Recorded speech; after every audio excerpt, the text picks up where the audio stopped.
I moved into Maple Grove 3 years ago, thinking it was the perfect neighborhood. The houses were neat, the lawns were green, and the streets were quiet. It seemed like the kind of place where people minded their own business and let others live in peace. That was before I learned the real power of the HOA. The front yard of my new home was plain when I bought it. Just grass, a few shrubs, and a tree that leaned a little to the left. I wanted something brighter, something that reminded me of my grandmother's garden. She used to grow rows of colorful flowers, marigolds, tulips, daisies, and roses. I decided to plant my own collection, a mix of flowers that would bloom through most of the year. Took weeks of work.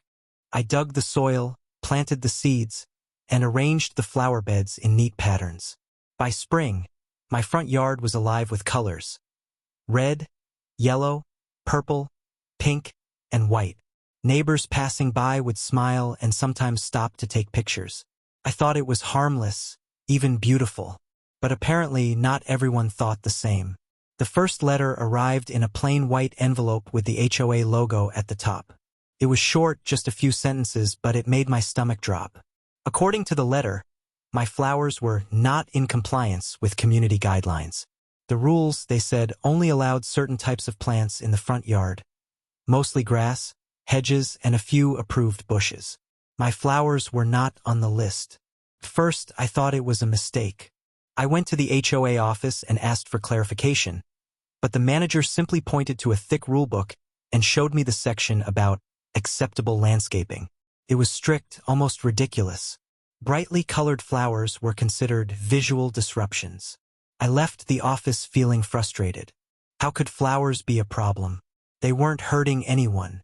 Still, I decided to ignore the letter, thinking maybe they would let it slide. A week later, I received a second letter, this one marked "Final Warning." They demanded I remove all my flowers within 10 days or face fines of $100 per day. That's when I realized they were serious. I started hearing whispers from neighbors. Some said the HOA president, a woman named Karen Williams, hated non-uniform yards. She wanted every house to look the same, as if we were living in a model home brochure. My colorful flowers were the complete opposite of that. I tried to talk to her at the next HOA meeting, but she barely looked at me. She simply repeated that rules are rules, and that I had to comply like everyone else. It wasn't a discussion, it was an order. That night, I stood in my yard, looking at the flowers swaying gently in the breeze. I thought about the hours of work I had put into planting them, about how they made me feel every morning when I saw them in bloom. I wasn't going to let them take that away from me. I didn't know it yet, but that was the moment I decided to fight back. The real battle hadn't even started yet. When I woke up the next morning, I knew I had a choice. Either remove the flowers or prepare for a long fight. I chose the second option. I started by carefully reading through the HOA rulebook. Most of it was vague, full of phrases like maintaining aesthetic harmony and preventing visual clutter. Nowhere did it specifically ban flowers. It only listed approved plants. The key was that the list wasn't updated in years. Some of the plants on it didn't even grow well in our climate anymore. I also checked the HOA bylaws, which many residents didn't even know existed. That's where I found something interesting. Changes to landscaping rules required a majority vote from homeowners, not just a decision by the board. That meant, technically, my flowers couldn't be removed unless the majority of residents voted for it. The problem was, the board was acting as if they already had that authority. I decided to quietly talk to my neighbors. Some didn't care, but others admitted they were tired of the HOA micromanaging everything. One man told me they had forced him to repaint his fence 3 times in a single year because the shade of brown wasn't uniform enough. Another woman said they made her remove a small fountain because it wasn't in the approved style. The more I listened, the more I realized the flowers weren't just my fight. They were a symbol of something bigger. This HOA had been bullying people for years. Meanwhile, the HOA kept sending letters. The fines had started adding up, though I refused to pay them. They even sent someone to take photos of my yard as evidence. It felt invasive, almost like harassment. One evening, I saw Karen herself standing across the street, glaring at my house while talking to another board member. She pointed at my flowers, shaking her head. I pretended not to notice, but inside, my anger was growing. That night, I stayed up late researching state laws about HOAs. I found cases where homeowners had successfully sued their associations for overstepping their authority. In some states, judges had even ordered HOAs to pay damages for harassment and unlawful fines. The more I read, the more I realized I had a chance. But I also knew this wouldn't be easy. The HOA board had money, connections, and experience in these fights. If I wanted to win, I had to be strategic. I began keeping detailed records, every letter, every photo, every conversation. I even started taking my own pictures of the flowers, noting the dates and times, to prove they were well-maintained and not causing any visual harm to the neighborhood. It was no longer just about saving the flowers. It was about standing up to people who thought they could control every detail of our lives. What I didn't know was that the HOA was already planning their next move, and it was going to be a big one. The first sign of their escalation came in the form of a certified letter. It wasn't just another warning. It was a formal notice of violation and enforcement action. The HOA claimed my continued refusal to remove the flowers constituted willful noncompliance, and they intended to place a lien on my home if I didn't pay the growing fines. It was a scare tactic. They wanted me to panic, to believe I could lose my house over a few flower beds. But I had been preparing for this. I knew a lien could only be enforced after a legal judgment, and we were far from that point. Still, the letter made it clear. They were willing to push this as far as possible. A week later, they called a special emergency meeting of the board to vote on an amendment to the rules, one that would explicitly ban flowers in front yards. I wasn't supposed to find out about it until after it passed, but a sympathetic neighbor who quietly supported me slipped me the agenda. The meeting was set for the following Thursday. I spent the next few days knocking on doors. I didn't just talk about my flowers. I talked about what this amendment meant for everyone. If they could change the rules so easily, no one's property would be safe from arbitrary decisions. I reminded them of the countless small battles they had already endured. Fences, paint colors, holiday decorations. By the time Thursday came, word had spread. The meeting room was packed. More residents than I had ever seen at any HOA gathering. The board members, including Karen, looked uncomfortable. They weren't used to being challenged so openly. When they tried to move forward with the amendment, several residents spoke up.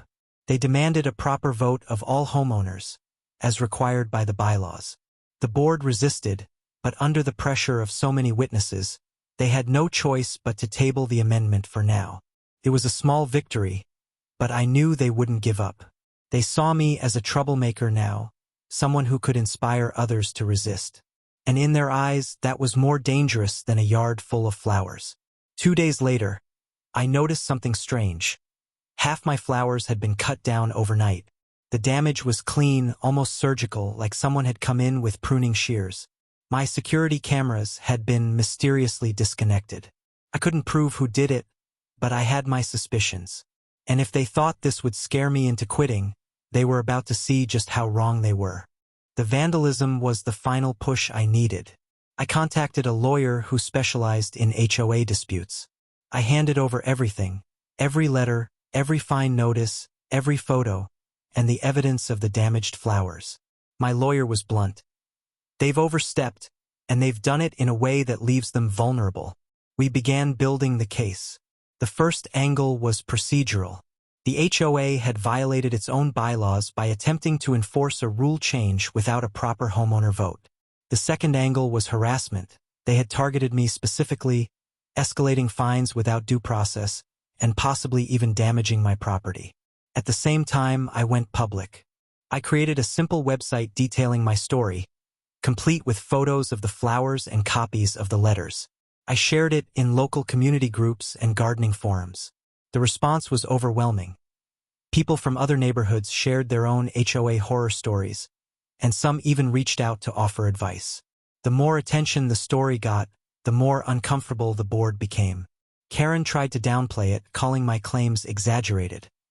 But by then, the court filing was already in motion. Then came the discovery process. My lawyer requested HOA meeting notes, emails, and internal communications.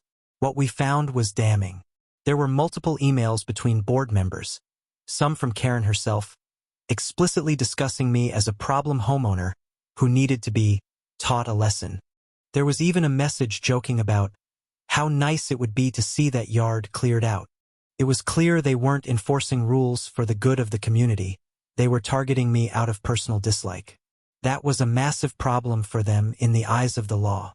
We filed for damages not only for the unlawful fines but also for property destruction and emotional distress.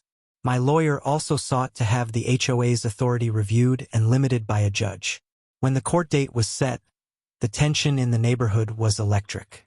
Some people avoided me entirely, afraid of getting involved. Others quietly wished me luck, their eyes saying more than their words ever could. Karen, however, looked more nervous than I had ever seen her.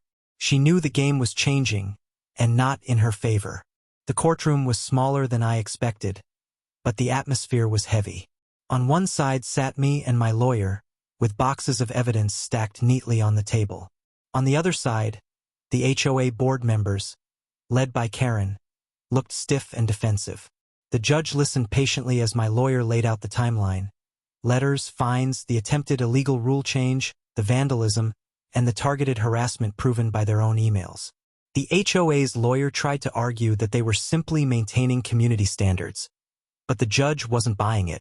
The evidence of personal bias was too strong.